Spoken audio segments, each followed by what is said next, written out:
मेरे बच्चे, ये बात अपनी मम्मी को मत बताना, ठीक है? क्योंकि क्या है, मम्मी निशाना साध के मेरे लीवर पे मुक्का मारती है। इतना तो उसकी दादी का शराब पी के लीवर नहीं खराब हुआ, जितना मेरा मुक्के खा के हो गया बेटा।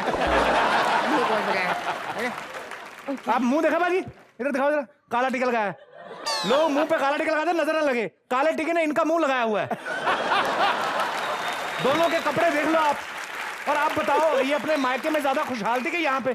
मेरे काले टीके को नजर नहीं लगानी है, ये काम नहीं करना तुमको। अरे सुनो, नजर से याद आया बेटा, ये लड्डू खाओ, थोड़े मिचक गए हैं लेकिन 2 हैं मोतीचूर के हैं बेटा, खाओ। मैंने नहीं खाने लड्डू। अरे आप कहाँ से लाए लड्डू पापा? बेटा वो 2 बच्चे जा रहे थे स्कूल।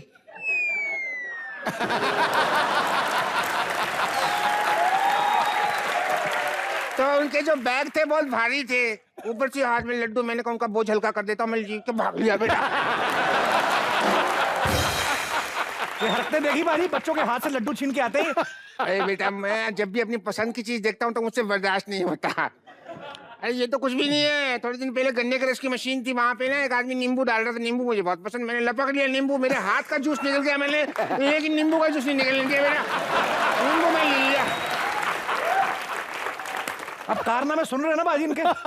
मैंने इनको कहा आपका थोड़ा टाइम बचा, जाते हुए आंखें डोनेट कर देना, किसी के काम आएंगी। कहते आंखें नहीं करूंगा, जीभ करूंगा ताकि खाता रहूं बाद में।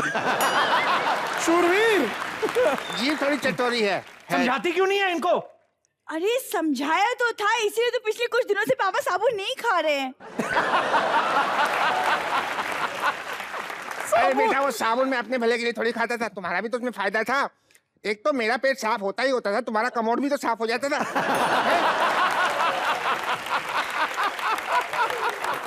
एक तीर से 2 शिकार। मंजू, इनको समझा दे, यहाँ से चले जाएं। इतना मुझे तुम सब लोगों ने मिलकर परेशान नहीं किया जितना इस अकेले आदमी ने किया हुआ है। हाँ, अकेले आदमी का मुश्किल है बेटा, मैं काम करता हूँ, इसकी माँ को बुला लेता हूँ, हम दोनों का दिल लगा रहेगा, ठीक है?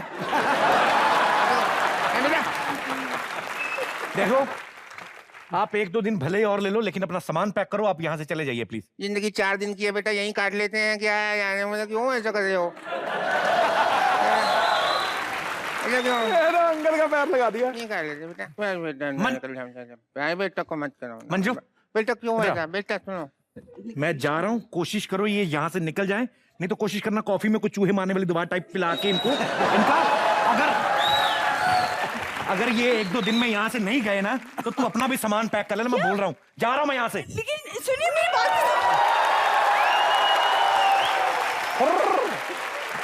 आपने पापा सुना उन्होंने क्या कहा? हाँ बेटा मैंने सुना, मैं कोई बहरा थोड़ी हूँ, मैं तो यूं करके सुन रहा था।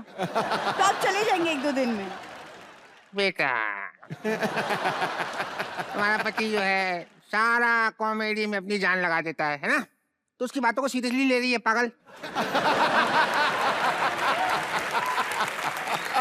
मेरे साथ हाँ, मैं तुझे सिखाता हूँ कि पति को इशारों पे कैसे नचाते हैं। आपको कैसे पता?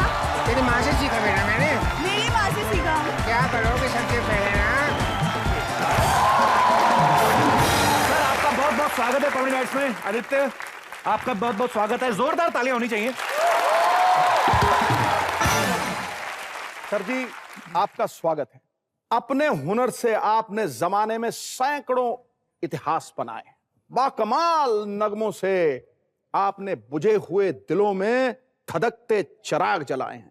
आंखें बिछाकर कब से इंतजार कर रहे थे इस लम्हे का, प्रभु कृपा से आज हमारे घर नारायण चल के आए। अरे वाह,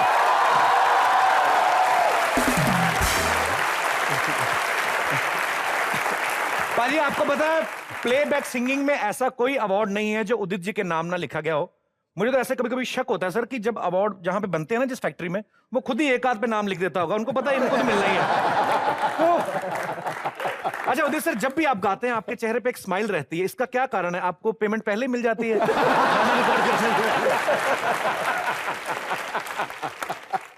सबसे पहले तो आपको मुबारकबाद देता हूं। Thank you Udit sir. आपको, सिद्धू पाजी और आपके पूरे टीम को बहुत बहुत मुबारकबाद। Thank you sir. शुभकामनाएं, congratulation. Thank you so much sir. बहुत खूबसूरत बात कही आपने।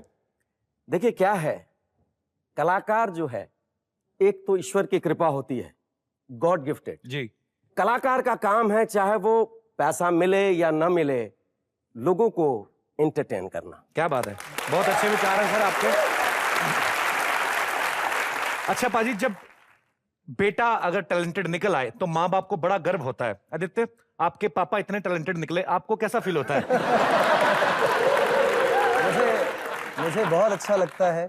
और जब भी जहाँ पे भी मैं जाता हूँ, हमेशा लोग तो तारीफ करते ही हैं एज एन आर्टिस्ट, लेकिन मुझे हमेशा अच्छा ये लगता है कि लोग हमेशा ये बोलते हैं कि आपके पापा बहुत अच्छे इंसान हैं, इसमें कोई शक नहीं है। Very great human being. उनके साथ मिलने में बहुत अच्छा लगता है, इज वेरी ग्राउंडेड। उस बात की मुझे ज़्यादा खुशी है, क्योंकि जब अचीवमेंट्स होती हैं और उसके साथ साथ इंसान भी अच्छा होता है, जी। तो आई थिंक उस इंसान के नाम पर, उसके काम पर 4 चांद लग जाते हैं। उदित सर से और आदित्य से ढेर सारी बातें करेंगे। सर आप प्लीज यहाँ पे विराजमान हो जाइए, जोरदार तालियां होनी चाहिए। Please please Aditya.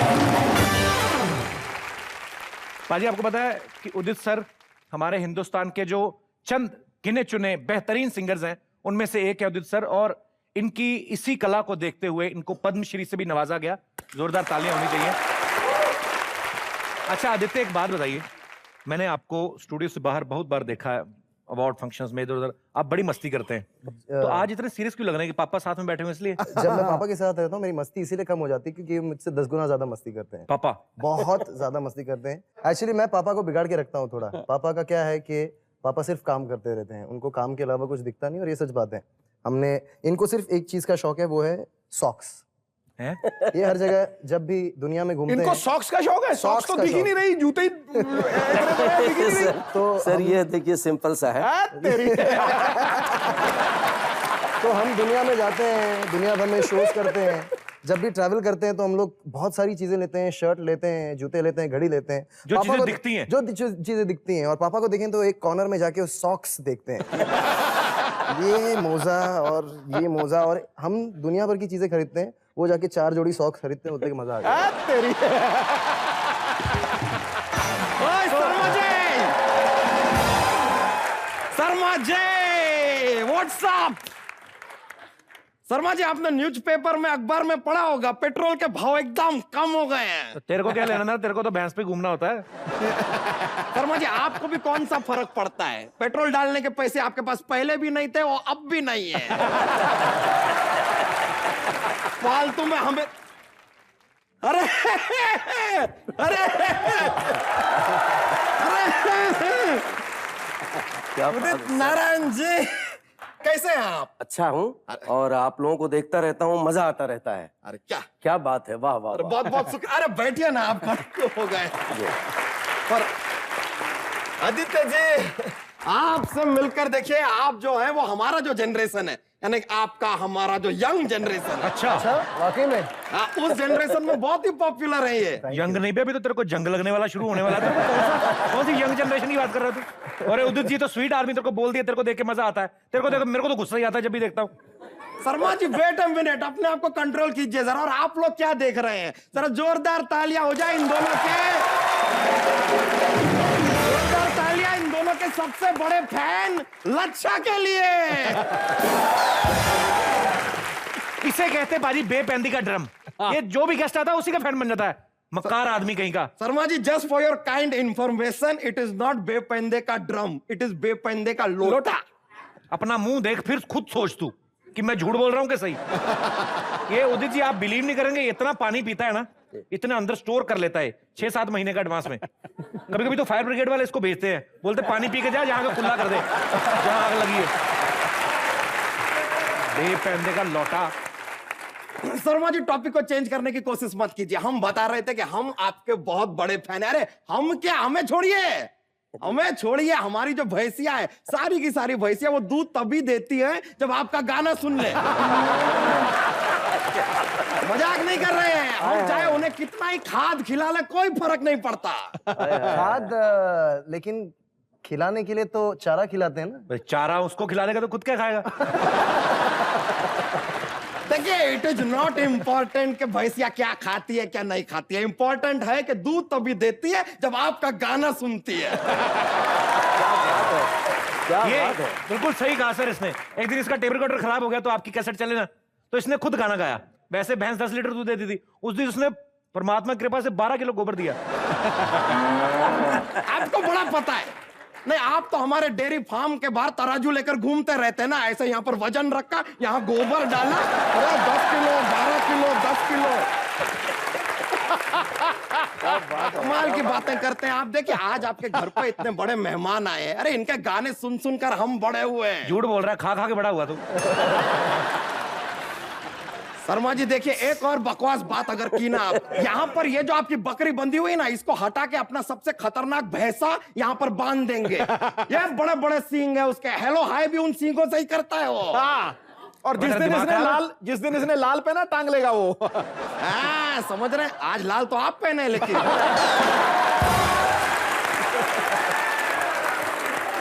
अबे बांधना को भैंस भैंस बाद हम दूध निकालें, भैंसे का हम क्या करेंगे बे? शर्मा जी देखिए, जितने कम्युने टाइप के आदमी आप हैं, आई एम श्योर आप भैंसे से भी कोई ना कोई काम जरूर निकाल ही लेंगे। बात कर रहा है अपनी भैंस ले और निकल यहाँ से, दिमाग खराब मत कर मेरा। शर्मा जी हमारी भैंसिया भी बहुत ढीठ है, ऐसे नहीं जाने वाली। नहीं, हम आपको बता रहे हैं आदित्य जी, ये क्या है, हमारी जो भैंसिया है बिजुरिया, कुछ दिन पहले इसका इसके बॉयफ्रेंड के साथ ब्रेकअप हो गया, इसलिए अब ये क्या हमसे कह रही थी यहाँ पर आने से पहले कि अगर आदित्य जी हमें थोड़ा सा कुछ एंटरटेन कर दें तो फिर यहाँ से खुशी खुशी वो जा सकती है। ये प्लीज ना मत बोलिएगा। मतलब एंटरटेनमेंट, मतलब कुछ किस ऐसा तरह का एंटरटेनमेंट सोच रहे हैं आप? गाना सुना दीजिए। मजा बिजुरिया हैप्पी खुश है। बहुत बहुत शुक्रिया, अब हम चलते हैं। बड़ा मजा आया। अरे बहुत, फिर मुलाकात हुई, बहुत बढ़िया लगल आपसे मिलकर। अरे हमें भी। चलो बाय बड़ी, सी यू मैन, टेक केयर। अरे आइए। अच्छा पाजी, मुझे ऐसा लगता है कि उदित सर, आदित्य, घर पे इतना म्यूजिक का माहौल है, तो कहीं ऐसा तो नहीं घर पे बातें भी नॉर्मली ऐसे ही करते हो, सुर में ही? हो ही सकता है सुबह सुबह आदित्य उठता हो, उदित सर आवाज देते हो, ओ बिटुआ, ओ बिटुआ, ब्रश करके आ जा रे, तेरी मम्मी ने टेबल पे दलिया रखा रे, ओ खा जा रे,